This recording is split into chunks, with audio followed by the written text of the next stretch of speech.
Hello ছোট্ট বন্ধুরা, আশা করছি তোমরা সবাই খুব ভালো আছো। তুমি কি ভৌতবিজ্ঞানের নাম শুনলে ভয় পেয়ে যাও?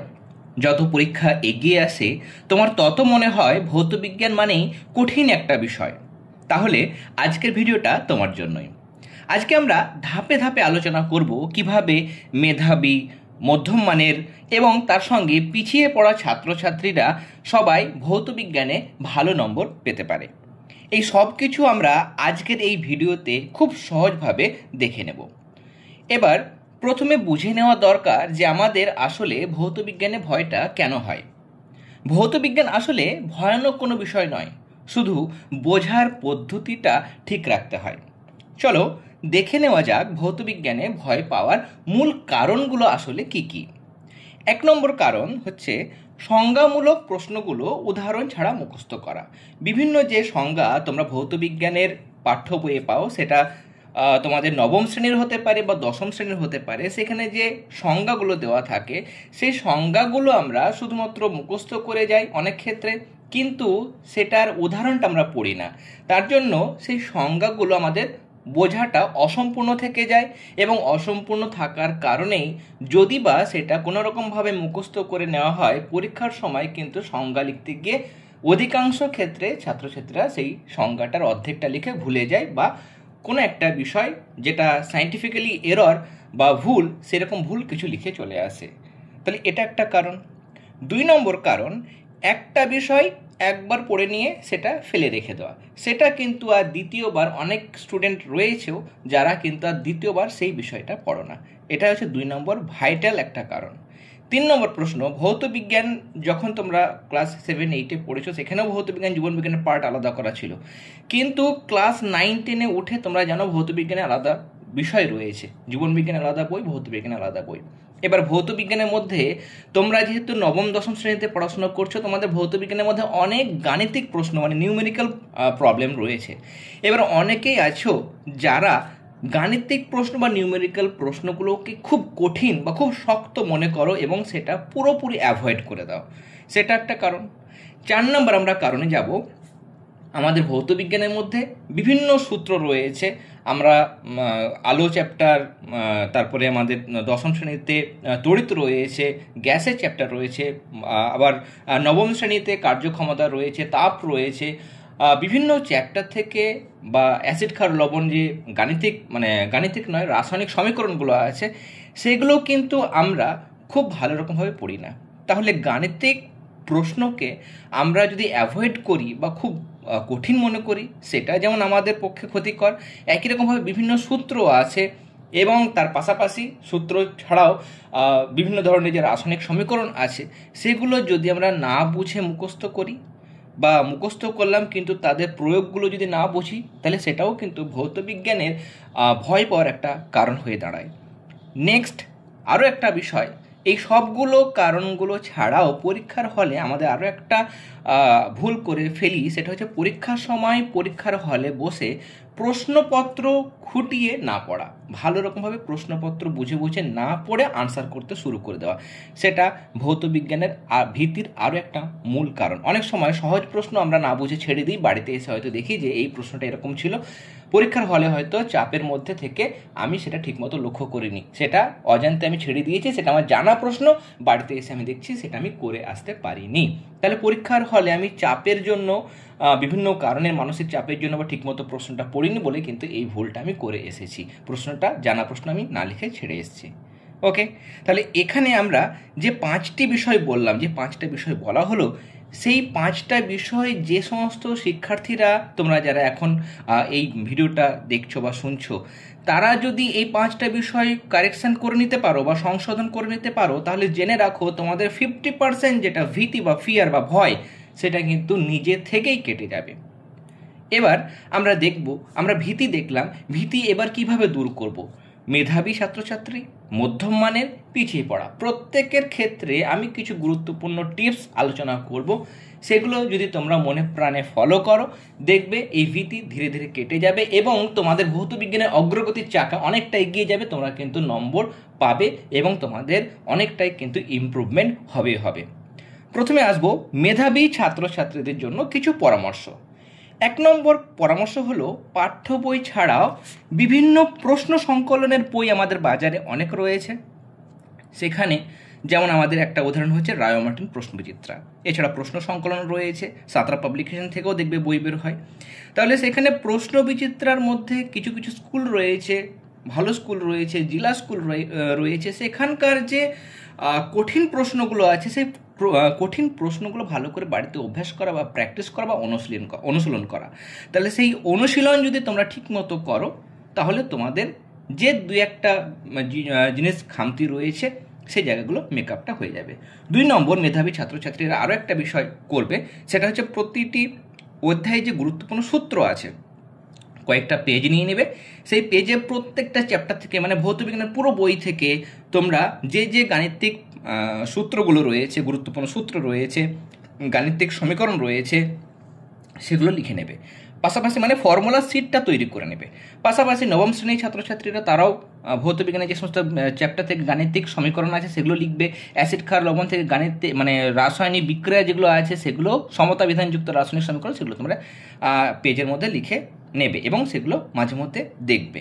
ওকে, তাহলে ফর্মুলা শিট এবং কেমিক্যাল রিয়াকশনের শিট তোমরা কিন্তু বাড়িতে তৈরি করবে। ওকে, এগুলো কিন্তু মানে ভিজুয়ালি অনেকটা কাজে দেয়। তোমরা অনেকে বাড়িতে পিরিয়ডিক টেবিল ইউজ করো, দেওয়ালে সাঁটিয়ে দাও। পিরিয়ডিক টেবিল সাঁটানো থাকলে ক্লাস 10-এর ছাত্রছাত্রীরা তোমরা জানো সেখানে কিন্তু অনেক জিনিসগুলো আমাদের চোখের সামনে থাকে, আমরা কিন্তু অনেক জিনিস কম্পেয়ার করতে পারি এবং আমাদের বিভিন্ন জিনিস, ভর সংখ্যা, পারমাণবিক সংখ্যা, বিভিন্ন যে রিলেটিভ যে মানে ইলেকট্রন অ্যাফিনিটি বলো, বিভিন্ন যে ধর্মগুলো আছে সেগুলো কিন্তু আমাদের তুলনা করতে বা পড়তে বা বুঝতে কিন্তু সুবিধে হয়, মানে সহজে হাতের কাছে কিন্তু পাওয়া যায়। 3 নম্বর মেধাবী ছাত্রছাত্রীরা যেগুলো করবে সেটা হচ্ছে অনেক গ্রাফ বা ডায়াগ্রাম আছে, সেই গ্রাফ বা ডায়াগ্রামগুলো কিন্তু তোমরা বাড়িতে অঙ্কন করবে, বাড়িতে প্র্যাকটিস করবে, লেবেলিং করবে। 4 নম্বর উত্তর লেখার সময় চেষ্টা করবে ছোট ছোট বাক্যে, খুব একটা বড় লেন্দি বাক্য, মানে একটা বাক্য হয়তো 3-4 লাইন জুড়ে হলো, তাহলে অত বড় লেন্দি লাইন, জটিল বাক্য ব্যবহার আমরা একটু কম করব। এবং যা কিছু প্রশ্নোত্তর লিখবো আমরা ভৌত বিজ্ঞানের ক্ষেত্রে 3 নম্বরের বেশি বড় প্রশ্ন যেহেতু হয় না, 3 নম্বরগুলো অনেক সময় 2+1 করে ভেঙে দেয়, তাহলে আমরা সেই প্রশ্নগুলো ছোট ছোট বাক্যে উত্তর দেওয়ার চেষ্টা করব এবং পয়েন্টের আকারে উত্তর লেখার চেষ্টা করব। আরও একটা 5 নম্বর পয়েন্ট তোমাদের মনে রাখতে হবে, নিজেদের যে স্কুল, তোমরা যে স্কুলে পড়ো, বিগত বছরে যে প্রশ্নপত্রগুলো আছে, প্রিভিয়াস ইয়ার যে কোশ্চেন পেপার, সেগুলো তোমরা অ্যানালাইসিস করবে, বিশ্লেষণ করে দেখো যে ঠিক প্রত্যেকটা চ্যাপ্টারের কোন কোন জায়গাগুলো বার্নিং টপিক রয়েছে, সেই জায়গা থেকে প্রশ্ন করা হচ্ছে, সেই জায়গাগুলো টপিকগুলো তোমরা বেছে নাও, হাইলাইট করো, ভালো করে পড়ো।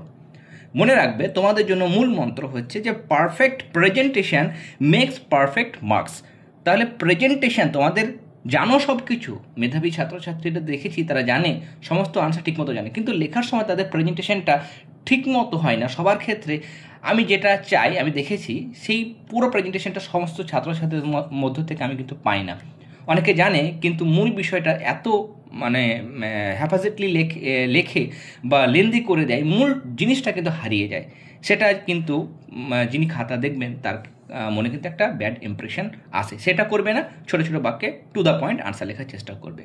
ওকে, এবার মধ্যম মানের অ্যাভারেজ স্টুডেন্ট যারা, যে সমস্ত ছাত্রছাত্রীরা আমাদের এই মুহূর্তে ক্লাসটা দেখছো, ভিডিওটা দেখছো, তাদের জন্য আমি কিছু টিপস আলোচনা করে নেব। যারা মাঝারি মানের ছাত্রছাত্রী তারা কিন্তু এমন নয় যে বিষয়বস্তু বোঝে না, তারা কিন্তু বিষয়বস্তু ভালো করে বোঝে, কিন্তু সূত্র বা গাণিতিক কোনো প্রশ্ন যখন করতে যাচ্ছে তখন তারা তালগোল পাকিয়ে ফেলছে, গণ্ডগোল পাকিয়ে ফেলে এবং অর্ধেকটা লিখে বা অর্ধেকটা লেখার বা বাকিটা হ্যাফাজেটলি ছেড়ে দিল বা অন্য কিছু একটা তালগোল পাকিয়ে রেখে দিল। সেটা কিন্তু হয়। কেমন, তোমরা অনেকেই যারা দেখছো তারা কমেন্টে জানাবে তোমাদের কী কী প্রবলেমগুলো হয়, সেগুলো কিন্তু অবশ্যই কমেন্ট সেকশানে শেয়ার করবে, যাতে করে তোমাদের কোনো গুরুত্বপূর্ণ প্রশ্ন থাকলে সেটা আমি সমাধান করতে পারি, বা তোমাদের প্রবলেমগুলো তোমরা শেয়ার করবে, সেটা সমাধান করার আমি অবশ্যই চেষ্টা করব। এবার তাহলে তোমাদের জন্য আমি কিছু প্র্যাকটিক্যাল টিপস বলবো। 1 নম্বর তোমরা করবে, প্রতিদিন তোমরা যে বিষয় পড়ছো, যেখানে পড়ছো, টিউশন পড়ছো, যাই করছো না কেন, তোমরা নিজের জন্য ভৌতবিজ্ঞানের জন্য 1 ঘন্টা সময় রাখো। 1 ঘন্টা সময় দিলে কি করবে, সেটা 30 মিনিট যে মূল তত্ত্ব আছে, বিষয়বস্তু আছে, সেগুলো পড়বে, আর বাকি 30 মিনিট তোমরা সেখান থেকে প্রশ্ন করে খাতায় লিখে প্র্যাকটিস করবে। ওকে। 2 নম্বর, বিভিন্ন গুরুত্বপূর্ণ সূত্র আছে, সেগুলোও কিন্তু তোমরা খাতায় লিখে বোঝার চেষ্টা করবে। 3 নম্বর হচ্ছে সহজ আর বাস্তব ভিত্তিক উদাহরণ দিয়ে বিভিন্ন তত্ত্ব যেগুলো আছে সেগুলো বোঝার চেষ্টা করবে। সহজ উদাহরণ দিয়ে অনেক জিনিস, অনেক চ্যাপ্টার আছে। আমি যখন প্রশ্নবিচিত্রা সমাধান করি বা ক্লাস দিই, ফার্স্ট সামিটিভে অনেক ক্লাস দিয়েছিলাম, সেখানে তোমরা জানো আমি বাস্তব উদাহরণ দিয়ে খুব সহজ করে প্রত্যেকটা বিষয় তুলে ধরি। সেগুলো যারা দেখেছো তোমরা আশা করি জানো। এবার সব বিষয় বা সব টপিক বা পুরো বইয়ের আমার ক্লাস দেওয়া সম্ভব হয়নি। এবার তোমাদের চেষ্টা করতে হবে সেখান থেকে নিজের মধ্যে সেই জিনিসটা নিয়ে আসার এবং নিজে থেকে বাস্তব উদাহরণ দিয়ে প্রত্যেকটা বিষয়বস্তু বুঝে নেওয়া। 4 নম্বর টিপস তোমাদের জন্য থাকলো সপ্তাহে একদিন, যেমন দেখো রবিবার তোমার যদি ছুটি রয়েছে, টিউশন নেই, কোনো কিছু নেই, স্কুল তো এমনিতেই বন্ধ, তাহলে যদি টিউশনও না থাকে বা কারো হয়তো শনিবার টিউশন নেই, সে স্কুলও যায় না, তাহলে সে শনিবার, তাহলে নিজের জন্য সেই দিন মক টেস্ট দেওয়ার একটা অভ্যাস করো। কেমন? তাহলে মক টেস্ট দেবে, নিজে প্রশ্নপত্র তৈরি করবে, মক টেস্ট দেবে, বা বাড়ির কাউকে বলবে প্রশ্ন করতে, তুমি এই টপিক থেকে এতটা পড়েছো, এখান থেকে প্রশ্ন করতে, নিয়ে পরীক্ষার খাতা তুমি নিজে দেখো কোন জায়গায় ভুল হচ্ছে, সেগুলো রেড লাইন করে মার্ক করো এবং সেগুলো সংশোধন করে নাও। ওকে, তোমাদের জন্য একটা মূল মন্ত্র হলো যে কনসেপ্ট, বিষয়বস্তু, মূল যে ধারণা সেটা বোঝো, সেটা প্র্যাকটিস করো, দেখো পরীক্ষায় নম্বর আসবেই আসবে। তাহলে কনসেপ্টটাকে বুঝতে হবে, কনসেপ্ট ক্লিয়ার করতে হবে, প্র্যাকটিস করতে হবে, নম্বর তোমার কেউ কিন্তু কখনো আটকাতে পারবে না। এবার যারা পিছিয়ে পড়া ছাত্রছাত্রী, তাদের জন্য একটু ভালো রকমভাবে তোমরা কিন্তু শোনার চেষ্টা করো। তোমাদের যে টিপসগুলো আমি শেয়ার করব, সেই টিপস শেয়ার করার আগে তোমাদের একটাই কথা বলবো, ভয় পেও না। বিজ্ঞানকে বিজ্ঞানের মতো নয়, বিজ্ঞানকে গল্পের মতো করে শেখো, তারপরে বিজ্ঞানের যে কনসেপ্ট আছে সেগুলোকে কাজে লাগাও। প্রথমে গল্পের আকারে সেই বিষয়বস্তুগুলোকে বোঝার চেষ্টা করো, বাস্তবের জীবন থেকে, মানে ডেলি লাইফ এক্সাম্পল থেকে সেগুলো কিন্তু বোঝার চেষ্টা করো।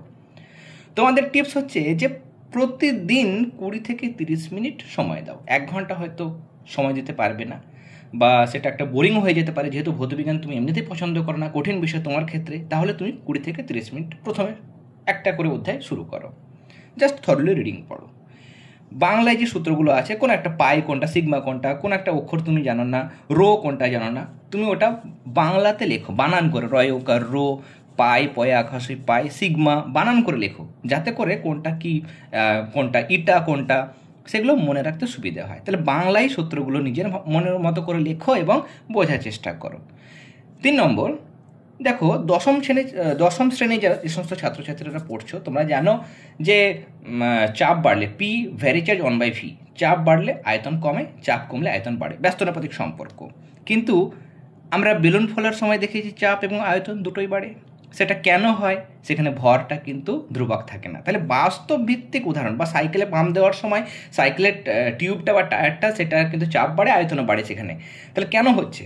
তাহলে বাস্তবের উদাহরণগুলো দেবে। বুদবুদ যখন নিচ থেকে উপরে ওঠে তখন আয়তনে বাড়ে, কেন হচ্ছে? এই উদাহরণগুলো চার্লসের সূত্র থেকে, গ্যাসের চ্যাপ্টার থেকে তোমরা সেগুলো করবে। আলো অধ্যায় থেকে সমশীর্ষ, অবশীর্ষ কি, প্রতিবিম্ব কি, সৎবিম্ব অসৎবিম্ব, তোমরা আয়না রয়েছে পুকুরের কাছে গিয়ে সেখান থেকে নানা রকমভাবে তোমরা কিন্তু প্র্যাকটিক্যাল তোমরা নলেজটাকে কাজে লাগাতে পারো, বাস্তব জীবন থেকে সেগুলো কিন্তু মিলিয়ে নিতে পারো। ডায়াগ্রামগুলো বাড়িতে ভালো করে প্র্যাকটিস করো। 4 নম্বর যেটা টিপস, ডায়াগ্রাম প্র্যাকটিস করতে হবে। লেবেলিং করো, যদি লেবেলিং না করো, কোন দিকে কী রয়েছে, কোন দিকে উষ্ণতা, কোন দিকে আয়তন, কোন দিকে কী রয়েছে, সেগুলো না করলে তোমরা কিন্তু জিনিসটা ক্লিয়ার করতে পারবে না। তাহলে ডায়াগ্রাম আঁকবে, তখন পুরো কমপ্লিট ডায়াগ্রাম আঁকবে। ওকে, মনে রাখবে ভয় পেলে কিন্তু চলবে না। ভৌতবিজ্ঞান বিষয়টা প্রতিদিন পড়তে হবে, অল্প করে পড়ো কিন্তু নিয়মিত পড়তে হবে। তোমাদের জন্য মন্ত্র হলো, প্রতিদিন নিয়মিত পড়াশোনা সবসময় বুদ্ধির চেয়েও অনেক বেশি শক্তিশালী হয়। কেউ হয়তো মেধাবী, তুমি হয়তো ভাবছো সে তো মেধাবী, সে তো ভালো নম্বর পাবে, আমি তো অত ভালো নই, আমি নম্বর পাবো না, সেটা ভুল কথা।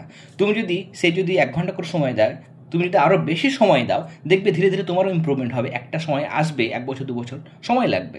তুমি যদি অতটা পিছিয়ে থাকো, তোমার বেশি সময় লাগবে। তুমি যদি বেশি এফোর্ট দাও, তাড়াতাড়ি সময় তুমি সেই জিনিসটা অ্যাচিভ করতে পারবে। কিন্তু একটা সময় তুমি পারবে। কেমন? সবসময় নিয়মিত পড়াশোনা, পরিশ্রম, বুদ্ধি, শুধু বুদ্ধিতেও কিছু হয় না, শুধু পরিশ্রম দিয়েও কিছু হয় না, দুটোই কাজে লাগে। তাহলে পরিশ্রমটা বেশি করতে হবে। কেমন? নিয়মিত পড়াশোনা করো সবসময়। বুদ্ধির চেয়েও কিন্তু পরিশ্রমটা বা পড়াশোনা যেটা করছে সেটা কিন্তু অনেক বেশি শক্তিশালী হয়, এটা মনে রাখবে। সবশেষে এবার সবার জন্য কিছু জেনারেল কিছু টিপস, সাধারণ কিছু টিপস আমি শেয়ার করে নেব। এক হচ্ছে প্রতিদিন আগের যে পড়া, আজকে পড়তে বসবে, সকালবেলায় পড়তে বসার আগে বা এখন তুমি ভিডিও দেখছো, ধরো এখন সন্ধেবেলা বা এখন রাত হয়ে গেছে, পরের দিন যখন সকালে পড়তে বসবে, তাহলে গতকাল তুমি ভৌতবিজ্ঞানের যে জায়গাটা পড়েছিলে, যতটুকু পড়েছিলে, সে পুরো জিনিসটা 10 মিনিট একবার মানে লুক থ্রু করে নেবে, একবার জাস্ট মানে একবার দেখে নেবে, থরলি একবার দেখে নেবে, চোখ বুলিয়ে নেবে। 2 নম্বর করতে হবে সূত্রগুলো মুখস্থ করার সাথে সাথে তার প্রয়োগের উদাহরণগুলো করতে হবে। কেমন, এই বিষয়টা খেয়াল রাখতে হবে। আর কি খেয়াল রাখবে তোমরা সবাই, প্রত্যেকটা মেধাবী, মধ্যমান, পিছিয়ে পড়া সবাই খেয়াল রাখবে সেটা হচ্ছে প্রত্যেকটা অধ্যায়ের একটা সামারি তৈরি করো। যেমন আমরা বাংলার ক্ষেত্রে দেখি বিষয়বস্তু সারসংক্ষেপ থাকে, সেরকম দেখবে সহায়িকা বইয়ে অনেক সময় চ্যাপ্টারের শুরুতে বা শেষে জিস্ট করা থাকে, সারসংক্ষেপ থাকে, সামারি থাকে। তাহলে সেই জায়গাটা ভালো করে দেখতে হবে। ওকে, কিছু মডেল প্রশ্নপত্র, প্রশ্নবিচিত্রা, স্কুলের বিগত বছরের প্রশ্নপত্র, সেগুলো সবারই কিন্তু অনুশীলন করতে হবে, প্র্যাকটিস করতে হবে। আর পরীক্ষার আগে, পরীক্ষার 1 মাস 2 মাস আগে মাধ্যমিকের পরীক্ষা দেওয়া, তারাও কিন্তু আগে থেকে, যেহেতু সব সিলেবাস কমপ্লিট হয়ে গেছে, এবার অতি সংক্ষিপ্ত প্রশ্নোত্তর 1 নম্বরের প্রশ্নোত্তরগুলো আলাদা করে প্র্যাকটিস করবে। 2 নম্বরে গুরুত্বপূর্ণ প্রশ্নগুলো লিখে তোমরা আলাদা করে প্র্যাকটিস করবে। দীর্ঘ প্রশ্নোত্তর যেগুলো আছে সেগুলো আলাদা করে প্র্যাকটিস করবে। গ্রাফমূলক যে সমস্ত প্রশ্নগুলো আছে সেগুলো কিন্তু অবশ্যই ভালো করে প্র্যাকটিস করবে। দেখো, ভৌতবিজ্ঞান, আরও একবার বলি, ভৌতবিজ্ঞান আসলে কিন্তু ভয়ানক কোনো বিষয় নয়, বরং পৃথিবীকে বোঝার একটা মজার বিষয়। কেমন, যদি চোখে দেখো, মনে বোঝো আর নিয়মিত প্র্যাকটিস করো, তাহলে পরীক্ষায় ঠিক তুমি সফল হবে এবং তোমার প্রাপ্ত নম্বর বেড়ে যাবে। তাহলে আজ থেকে শুরু করো। মানে একটা জিনিস মাথার মধ্যে রাখো যে ভয় নয়, বোঝার আনন্দে বিজ্ঞান শেখা। ওকে, ভিডিওটা ভালো লাগিয়ে থাকলে অবশ্যই ভিডিওটাতে লাইক দাও, তোমার বন্ধুদের সাথেও শেয়ার করো। আর এইচকে এডুহাব চ্যানেলটিতে যদি তোমরা প্রথমবার এসে থাকো, অবশ্যই চ্যানেলটি সাবস্ক্রাইব করো। আর তোমরা কিভাবে 1 নম্বরের, 2 নম্বরের, 3 নম্বরের প্রশ্নগুলোর প্র্যাকটিস করবে, গুরুত্বপূর্ণ প্রশ্নোত্তর কোনগুলো, সেগুলোর জন্য জীবনবিজ্ঞান, ভৌতবিজ্ঞানের সাজেশান দেওয়া হয়েছে আমাদের ক্লাসে। সেখানে তোমরা কিন্তু সেগুলো সেই ক্লাস থেকে তোমরা দেখে নিতে পারো এবং অভ্যাস করতে পারো। যারা ক্লাসগুলো দেখোনি তারা কিন্তু অবশ্যই ভৌতবিজ্ঞান, জীবনবিজ্ঞানের সাজেশনের ক্লাসগুলি দেখে নিও। তাহলে তোমরা সবাই খুব ভালো থেকো, ভালোভাবে প্রস্তুতি নাও। সবাইকে অল দ্য ভেরি বেস্ট।